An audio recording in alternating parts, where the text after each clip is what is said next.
নমস্কার, আমি ময়ূরী। গোল্ডেন জুটির নতুন একটি ভিডিওতে আপনাদের সবাইকে জানাই অনেক অনেক স্বাগত। এটি হচ্ছে আমাদের ভাইজ্যাক ভ্রমণের সেকেন্ড পার্ট।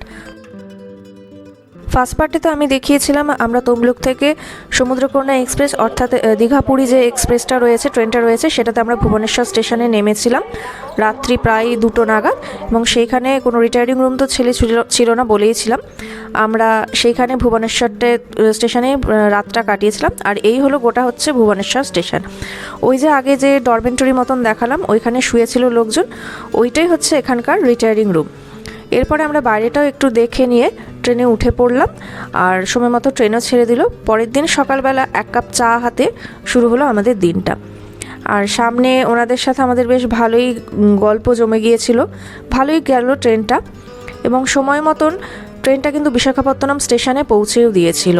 ট্রেন পৌঁছতে একদমই লেট করেনি। মাঝে একটু এরকম আলু ভুজিয়া, কেক এসব খাওয়া দাওয়া করেছিলাম।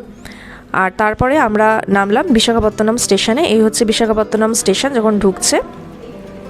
বিশাখাপত্তনম স্টেশনটা কিন্তু ভীষণ সুন্দর এবং ভীষণ সাজানো গোছানো, দেখলেই একটা ভালো লাগা মনের মধ্যে ফিরে আসবে। আমরা বেরিয়েছিলাম 3 নম্বর গেট দিয়ে। এই বিশাখাপত্তনম স্টেশনের 3টে গেট রয়েছে। একদম ডান দিকে রয়েছে 1 নম্বর, মিডল 2, আর বাঁ দিকে রয়েছে 3 নম্বর গেট। আমরা এই 3 নম্বর গেট দিয়ে বেরিয়েছিলাম। আর এই হচ্ছে স্টেশনের বাইরেটা। স্টেশনের বাইরেটা দেখতে এতটা সুন্দর কি বলবো, পুরো প্যালেসের মতন। আর এইখানে না মানে বিশাখাপত্তনম অর্থাৎ ভাইজ্যাকে ট্রান্সপোর্ট ব্যবস্থাটা খুব ভালো। আমরা ওখানে একটা ক্যাব বুক করে নিয়েছিলাম, সেই ক্যাবই আমাদেরকে পুরো হোটেলে পৌঁছে দিয়েছিল। ক্যাবে উঠে আমরা ভাইজ্যাক সিটিটাকে দেখতে দেখতে এবং এনজয় করতে করতে গেলাম। সিটিটা কিন্তু বেশ পরিষ্কার পরিচ্ছন্ন, এবং এইখানে যানবাহনের এতটা রাশ নেই। এবং এনাদের এই ভাইজ্যাকে সিগন্যালও খুব একটা বেশি নেই, কারণ গাড়ি ঘোড়া মানুষজন এগুলো সবই খুব কম। এবং আমাদের কলকাতায় যেটা হয় যে একটু গাড়ি এদিক ওদিক হলেই লোকজন চিৎকার করতে শুরু করে দেয়, সেরকম কোনো ব্যাপারই নেই। আমরা টাইম মতন পৌঁছে গেলাম আমাদের হোটেল রকডেল। এই রকডেল হোটেলটি ছিল ভাইজ্যাকের রামনগর এরিয়াতে, এবং এই রামনগর এরিয়াটা কিন্তু ভীষণ ভালো।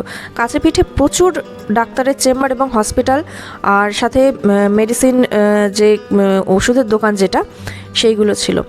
প্রথমে আমরা তো ওইদিকে খাবারের যে জায়গাটা রেস্টুরেন্ট, সেইখানে চলে গিয়েছিলাম। পরে ওনারা বললেন যে সাইড দিয়ে যেতে হবে ওনাদের রিসেপশন এরিয়া। এই হচ্ছে রিসেপশন এরিয়া, এখানে বসার জায়গাও রয়েছে। আর এখানেও কাজকর্ম করে এখানে একটু বসতে এলো। তারপরে এখানে কিন্তু একটু ওয়েট করতে বেশি হলো আমি যা দেখলাম। আর নামতে নামতে গার্ডরাই আমাদের লাগেজগুলো নামিয়ে দিয়েছিলেন, এবং পরে সমস্ত কাজ শেষ হওয়ার পর ওনারাই আবার আমাদেরকে রুম পর্যন্ত লাগেজগুলো নিয়ে চলে গেলেন। ওনাদের 2টো বিল্ডিং রয়েছে, আমাদের নতুন বিল্ডিংয়ে থাকতে দিয়েছিলেন। আর এই হলো ওনাদের একটা হিউজ পার্কিং এরিয়া। এখানে ছোট গাড়ি বড় গাড়ি সব রকম গাড়ি আপনি রাখতে পারবেন। সিঁড়িও রয়েছে, লিফটের ব্যবস্থাও রয়েছে। এদিকে সিঁড়ি আর অপোজিটে রয়েছে লিফটের ব্যবস্থা। লিফটে চড়তেই উনি আমাদের সমস্ত কিছু বুঝিয়ে দিলেন কি করতে হবে না করতে হবে, এবং আমাদের ঘর পর্যন্ত পৌঁছে দিলেন। ঘরের লাগেজও ঠিক মতন রেখে দিলেন। এইটা হচ্ছে একটা রুম যেখানে 2টো বেড আলাদা করা রয়েছে। এখানে সে ভাইটি রইল, আর পাশের রুমটাতে আমাদের দিয়েছে। এইটা ডাবল বেডরুম। ঘরে সমস্ত রকম ফেসিলিটিসই রয়েছে, তবে ঘরটা খুব একটা যে পরিষ্কার ছিল সেটা বলবো না, কারণ আমরা এখানে প্রচুর আরশোলা বা ককরোচ পেয়েছি। টিভি রয়েছে, আলমারি রয়েছে, সেন্ট্রাল এসি রয়েছে, আর বাথরুম তো ভীষণই ভালো। তবে একটা প্রবলেম যেটা ছিল, সবসময় গরম জল এখান দিয়ে পড়ছিল, ঠান্ডা জল আমরা পাইনি। বাথরুমে আবার একটা টেলিফোনও রয়েছে। ওনারা dental kit, towel, soap, shampoo, tissue paper সমস্ত কিছু দিয়েছেন, এবং ওয়াশ এরিয়াটাও আলাদা রয়েছে। এরপরে স্নান করে আমরা সবাই রেডি হয়ে গেলাম, কারণ প্রচণ্ড খিদে পেয়ে গেছিলো। অর্ডার করা হয়েছিল সুইগিতে প্যারাডাইস থেকে বিরিয়ানি।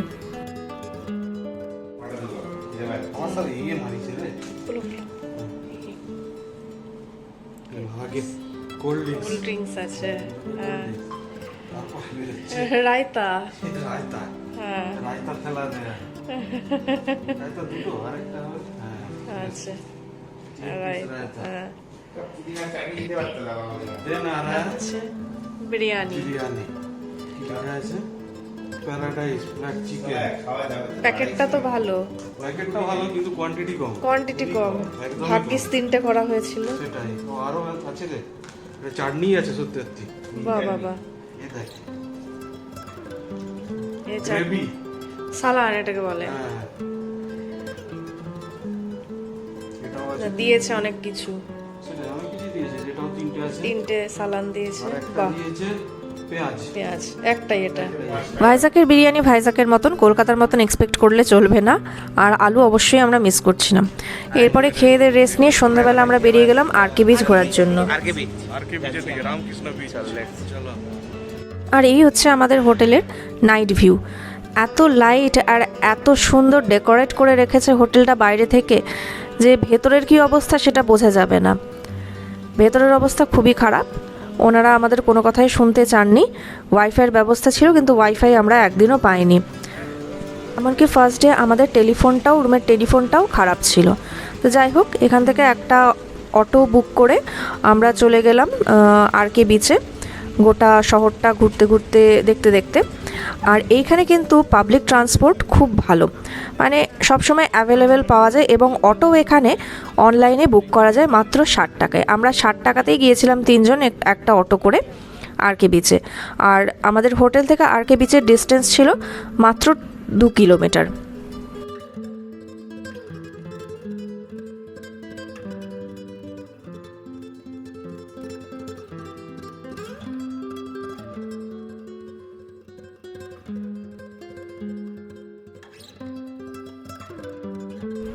রাস্তা দিয়ে যেতে যেতে আবার একবার উটেরও দেখা পেলাম। আসলে এই উটগুলো আমার যতদূর মনে হয় ওরা বিচে বসে থাকে। তখন অনেকটা রাত হয়ে গিয়েছিল বলে যারা উটকে নিয়ে থাকে তারা চলে গিয়েছিল। আর এইবারই আমরা নামবো পুরো মেরিন ড্রাইভ রোডটাতে। এইখান থেকে সোজা ডান দিকে বা বাঁ দিকে আপনি যেদিকেই যাবেন, আপনার মেরিন ড্রাইভটা, মানে এটাই হচ্ছে মেরিন ড্রাইভ। আপনি ডান দিকে গেলেও সমুদ্র দেখতে পাবেন, বাঁ দিকে গেলেও সমুদ্র দেখতে পাবেন।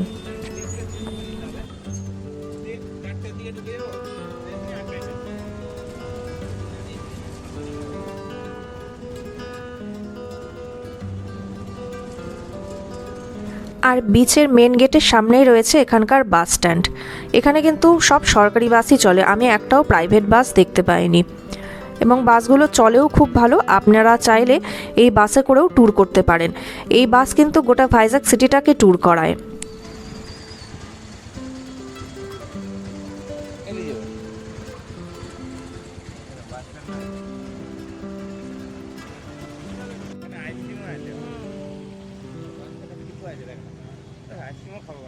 সমুদ্রের ঢেউটা দেখো।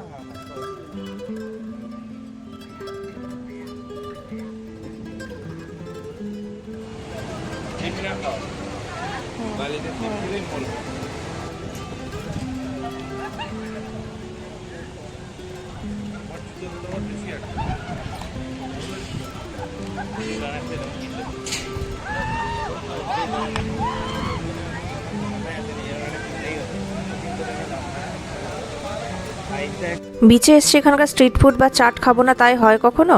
এখানে যিনি বসেছিলেন ম্যাঙ্গো চাট নিয়ে, তার কাছে চলে গেলাম খেতে। आलू पकौड़ा ये कितने का है? आलू और बैगन 2 दिन का। अच्छा कितने का है? 20 का 4 पीस। एक दीजिए। चाट कौन सा अच्छा लगेगा? भेलपुरी में सब कुछ मिलेगा। नहीं भेलपुरी तो नहीं चाहिए, भाजी मिक्स है वही तो।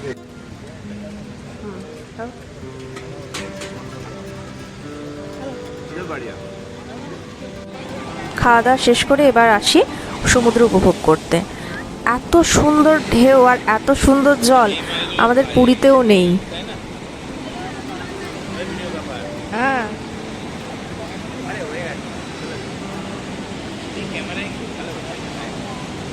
সমুদ্রের ঢেউ দেখে সমুদ্রের হাওয়া খেয়ে আমরা লাস্টে চলে এলাম আইসক্রিম খেতে। ও প্রথমে বলেছিল আইসক্রিম খাবে, তাই ওরা দুজন নিয়ে নিল 2টো কুলফি আর আমি নিলাম এই চকোবারটা।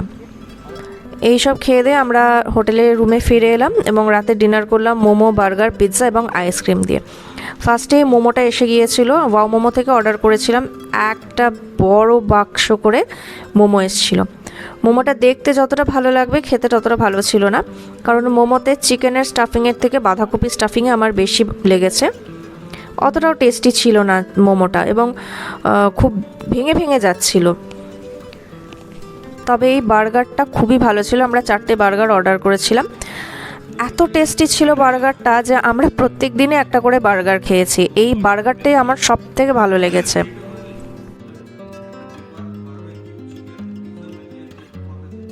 আর আমাদের হোটেলটা যে রাস্তায় ছিল তার উল্টো দিকে অর্থাৎ মেন রোডেই ছিল এই গাটাক্সদের ন্যাচারাল আইসক্রিমের দোকানটা।